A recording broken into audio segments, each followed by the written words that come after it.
It's fine. It's all right. I don't need it. Yeah. Mike, early SEC play, I've already played three of the probably top four teams in the conference to Have this we? point. We have. I didn't at, notice that. Yeah. how much for the team is it less about, into the game, looking at the score, and more just taking lessons from each one of these? Well, it's very, very important. I don't know if we're doing it very well because we don't like to lose. There's not one person in that team that didn't think we had a chance to win.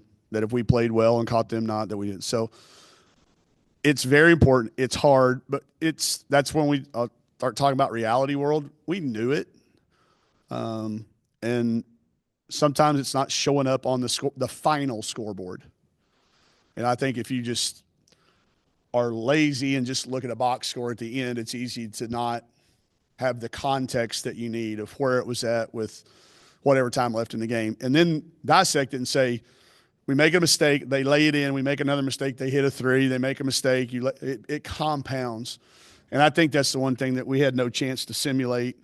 But I think it's vitally important that we keep telling our kids what's to come.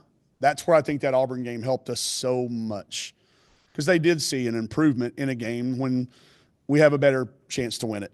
Again, be honest about it. We'll have a better chance to win almost every game we play the rest of the way out. I mean, there's still some teams at the top, but like that's three of the top 4 or 5. I don't care who you ask. We've played three of the top 4 or 5 already. So we're going to keep coaching it that way. I hope the kids are strong enough and they have a good enough support system that they don't get their head down and get discouraged by it. I just told the team this in the last little quick huddle. I made them we don't bet, okay, but we make wagers with each other. I said at the end of the year, I guarantee you, there's a lot of teams that go 1-3 in the schedule that we just played. Not playing, they're not going to play that same order. But if we look back at the end of the year and you say, okay, pick a school, how'd they do against those teams? I bet there's a lot of them that are 1-3. So I hope we build it into our bye week. I hope we have good practices. I hope we're able to get past it and be, ready for an Alabama team that is very good. But I think coming off of a bye, we should be really ready for them. Yeah, you mentioned it's hard to simulate Tennessee and what all they do. I mean, y'all play a Texas Tech team that pressured, and Yeah, Arkansas State subbed Mass, but like they do it all at once and kind of combine it. How tough is that style of play that they have just to on such short notice after an Auburn game to kind of get ready for? and before our guys practice teams back, we got a couple of managers that can simulate a couple of them, but you can't simulate everybody. And we don't have anybody that can simulate Cooper, and very few people can simulate. We have a Caden can simulate Sam's speed, but not her experience. I mean, look at how experienced Sam is in this league. She had 8 assists, no turnovers today. She's ran her team. She got them when they wanted. She probably should have had more assists. She set a couple of kids up for some really easy shots. They just didn't make them. But to see her play at that level, you hate it because she's not playing for us. But you got to sit back and go, hey, it's nice to see the kid play her ass off. She played her butt off, and I thought she set the tone of the game. And but I think she learned a lot of that stuff here too. So we're proud of what we helped her do, but she's obviously taken it and gone to another level with it. But yeah, we can't simulate it, especially when we don't have our guys practice team here. Not that they would have had us any more prepared than what our managers did. And Ella does a great job. Ella did a hell of a job in practice simulating some of their guards. So I wouldn't tell you that we were unprepared. We were prepared. We just had a hard time once it was Cooper and Spearman and their size and their length. And then you look up and you think you're in a good spot and you've played your kids for the last 3 minutes and here comes fresh legs and you're like, okay, do we sub or not? I know I got myself caught probably in some situations where we didn't have the best lineups against their best lineups because I got lost in the multiple subs. I bet y'all's book's this thick. If we printed off not front and back, if it'd be this thick because just of all the substitutions. So it is a style of play that's unique to our league. We'll all have to adjust to it over time because I know she's not changing. And they're always going to have great athletes to run it. So I'm glad these 3 are out of the way. We'll take some time during this bye week. I've already got the text prepared to send to everybody on how we're going to use our bye week. I'll hit send after we get a chance to get home and get some supper in us. But we've got to use this bye week very, very well. We will practice. We'll prep. We'll kind of simulate a little bit of a game on Thursday, and then coaches will really hit the road and recruit hard. So it's an important week for us. I think we're going to it right attitude. I walked up and down the autograph line out there, and I don't think we're numb to losing. We still hate to lose, and it hurts, and we hate it. But you couldn't have told by the way they were signing autographs. Every kid that came by, they were talking to, taking pictures, and that's really hard to do too. So I know we got a bunch of good kids out there that get the big picture of it, and I think we'll get to work, and hopefully we'll see some results on the scoreboard come Thursday.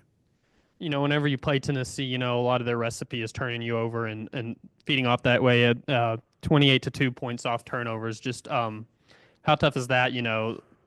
Yeah, you have can't that number defend against them. Yeah, you can at least defend if it's you throw it out of bounds. But when they just rip it from you and go down and lay it in, or steal it from you right under the goal, they had two of those, and that's where they get that 30-point separation. If you clip this game up and took a lot of that stuff out. And again, I knew we were going to turn it over some. It was the type of turnovers we were worried about. And then they come in bunches. They got us at the end of a couple of quarters when you're fatigued and you're kind of maybe with a lineup you hadn't played. Or, I'm always reluctant to take Izzy out, but you can't expect her to play 40 minutes at that pace, and you just can't. So they had some moments where there were some quarters, they went on 8-0 run, 6-2. It kind of got away from us with the separation. So, I think that's got a lot to do with them, though. I'm not faulting anything we did or anything our kids tried to do. It's just credit to Tennessee for how well they're playing, how you can hear them out there talking. They're all bought into their roles. They all coming out, checking in, checking out, telling you who they got. If they were unhappy, they wouldn't be talking to each other. They're obviously bought into the system, and it's working really well for them. I guess minus the mass substitutions, did this Tennessee team maybe remind you of kind of how you like to play in years past, in a way? Damn it, I knew you were going to say that. I knew Daniel would be thinking along that line. We've had some teams like that, yeah. Yeah, when we were deep enough and we had, the personnel to do it, it's a fun style to be able to play. I've never been one that could cut loose and go 5-for-5 subs. That was new. Like, I'm not there. But the more you watch them, and, we'll see how it works out over time. But right now, those kids seem to be bought in. They went in the portal and got 4 or 5 kids that everybody in the country wanted. And they believed in it. They bought into it that, hey, I may not play 30 minutes, but when I'm in there, I'm going to be on a good team, and I'm going to get to play hard and play loose and free. So, yeah, we've had teams similar to that, maybe not to that extreme of it, but it's going to be a fun study. I'm going to be studying how they do in the rest of the season, and when they get in the NCAA tournament, how it stacks up. It'll be fun to watch. I guess Coach Caldwell was in here talking about the jump that kind of Izzy has made from Arkansas State to the SEC. I guess from your perspective, what has allowed her to kind of transition so seamlessly? Her drive, her just desire to do it. And I give Robin and Missouri staff a lot of credit for coaching her through that freshman and sophomore year. It's always hard. I mean, it's hard to coach those kids through those first 2 years, and they stayed with her. They developed her. They worked with her. She got better. She got competitive. She got in the best shape of her life. Then she goes to Arkansas State, where she gets to play really loose. She got the ball in her hands, and she had to make decisions. And I think that was, what Desiree and their staff did there, built her confidence up. And then obviously time and place for us, we needed somebody to come in. And I didn't think that the consistency would be there, honestly, until I got her in the gym those first couple of days. But then you just get this drive about her. She's got a knack for focusing in that not many players I've ever been around have, and she's got it. And she wants to be a Razorback. She wanted to be a Razorback so bad, and she takes it so personal. And that's why she's fighting through the pain. And, I mean, she was pissed when I took her out tonight, and I love that. I was like, she goes, we have a bye next week. It's like, yeah, I know. But, so I just think it's her drive. I think it's her drive. I think it's the people around her, her support system, her family that have just encouraged her to keep working hard and not to be discouraged and not to be whatever those challenges are along the way. And then good things happen for good people. Opportunity came, and I think she's made the most of it. I mean, when she's got 4 consecutive games now, 25 or plus, is that right? Is that like you, Fuller said it was the most in the country, and yeah, she's the top of the scout. I mean, I've seen it. You can hear them talking out there. They don't want her to drive it. And unless I know she drew 12 fouls against a team like that, I mean, that team was really trying hard. So, but I credit her drive and her family, and then the people in the past that have worked with her, and then her coming here and fitting in. accepting the challenge that was going to have and the role that we've asked her to fill. It's not an easy role to fill. It's a lot of pressure every night to know that we're counting on you for 25 plus, So, but to do it efficiently too, I think Coach Todd keeps a stat about field goal points per field goal attempt, and she's like almost a full point ahead of Dungy, and Dungy was as efficient as scorers we've had. So she's on pace, and I don't think anything will stop. I think teams are going to keep giving her the top of the scout treatment, and we'll keep trying to find her ways to create a little bit of space and give her an opportunity to be aggressive because she makes us all better. There's still times I think she's got to trust her teammates and kick it out, and she keeps learning from those every game. She'll make one or two more plays a game, but she's starting to see that that'll help her and us to make the right play, and we're going to keep coaching her hard because she's got more aspirations, and we're going to keep holding out that this 5-year deal does get passed, and she doesn't have to say bye at senior night.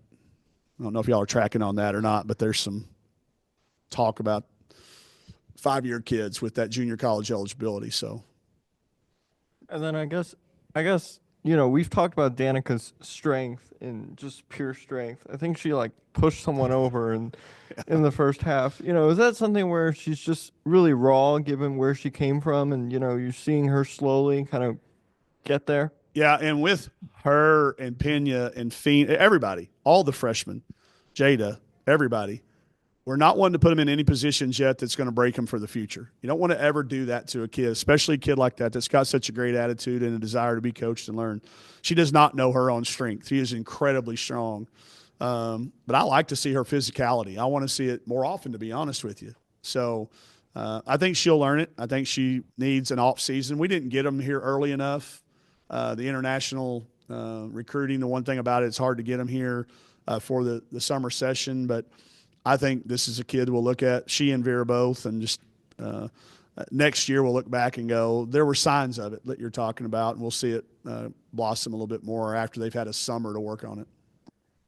A very specific question about something in the game. I was confused. Y'all had you needed all 10 seconds to get across the court against the team. There was one inbound that y'all got with 29 seconds, and I was just confused. Why was a second taken off before y'all ever got it in? Yeah, because it got tipped. Like if there's a tip or a kick or a clock, they didn't start the clock. And that's a pack issue, so they have to have a tick off. That's why. Okay. And like at Texas the other night, it was 2 seconds. And I was like, well, they said, well, we round up. It could have been 1.9, but it's just, I'm like, okay, well, it's a rule, and the officials administered it right. We have to, as an association, do a better job of giving them some ammunition to go back and make a correctable error. And say, hey, and we'll get on that. I'm on some of these committees. We'll get on that to get that. So they don't have to call it that way. The one that confused me was the one I thought we were going to get the ball with 0.9 seconds left, but they said Sam had established control, and then we tied it up. Yeah. So we're running an inbounds play thinking we got to score in 0.9, and I look up and we got 29 seconds. So, but yeah, no. And then on that one, Lyndon Polk, who I've known for 1,000 years, said it was his fault. He started it early or something. So I yelled at him kiddingly, but we were joking. But to that point on the getting the ball down the court against Tennessee, how hard is that whenever you're playing that pressure that you really got to be thinking about the 10-second every single time? Yeah, every single time. And I think we had one that was rushed. But when I start talking about stealing practice time, we put in yesterday in practice kind of variations of we got 4 seconds to get it across, 1 second to get it across. So they stole our practice time. They stole 10 minutes of our practice time during our preparation, having to work on that possible scenario in case it came up, and it came up. But I thought our kids executed it. We, for the most part, did fine against the full court pressure. I felt like it was more of the half court stuff, and after we would break it, they're really hard to organize against and run your, look over me and me call a play and us get in the right spots. They're really hard to do that against. So it disrupts your flow. They disrupted us. But I thought some of the half-court decisions, and I chalk them all up to fatigue. They were very well prepared with the scout and everything that we had done. But I think the fatigue of the back-to-back, I hate playing them on a Sunday on a noon game after we've had a tough time of traveling. It's no excuse, but it's a reason that you do get fatigued. I want to touch back on what you brought up about Izzy. There's a potential 5th year that she could be back here. Is this something that y'all both have talked about, or is it just kind of So if you track on, when the junior college player at Vanderbilt got the 5th year of eligibility as a junior college player, that opened up a possibility, not saying it's happening, but it's being talked about on some rules levels, that the only student athlete who've not had an opportunity to take full advantage of the ruling that the House case is going to supposedly settle in April would be a true 4-year senior. That's Izzy. And there's a bunch of them across the country. Samara. Sam. Yeah. Yeah, for them, there's a bunch of kids at we've looked at rosters that if the NCAA, if the rule is changed and is passed that 5 to play 5 comes in, okay, and you can Google it, it's out there. There's plenty of talk about it. 5 years to play 5. That's something that's being talked about. If they put it into effect now, they would have to give these kids the possibility of that. I'm not saying it's happening. But I know that there's a potential with the way lawsuits are working. So I'd be crazy not to be looking at that as a possibility, right? I mean, if it does happen and it's being talked about, you start looking at our roster and what it would look like. And I'm certainly not going to give her the opportunity to say, I was dumb one time. I'm not going to be dumb twice, and I'm going to do everything we can do to try to keep her. So I don't know that it's happening, but I know it's a possibility, and I know it's our responsibility to have the best plan that we can in place. So I'll let y'all dig on it and see if it's really going to happen, but it's out there. It's being talked about. But it would affect a lot of kids. But it'd be that specific subset of a kid who's not been a red shirt, they've not had an opportunity to play that 5th year.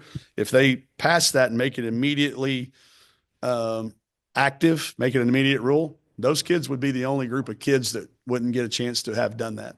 So it would create some interesting conversations, I think. So I'll be doing my best recruiting between now and the ruling on that.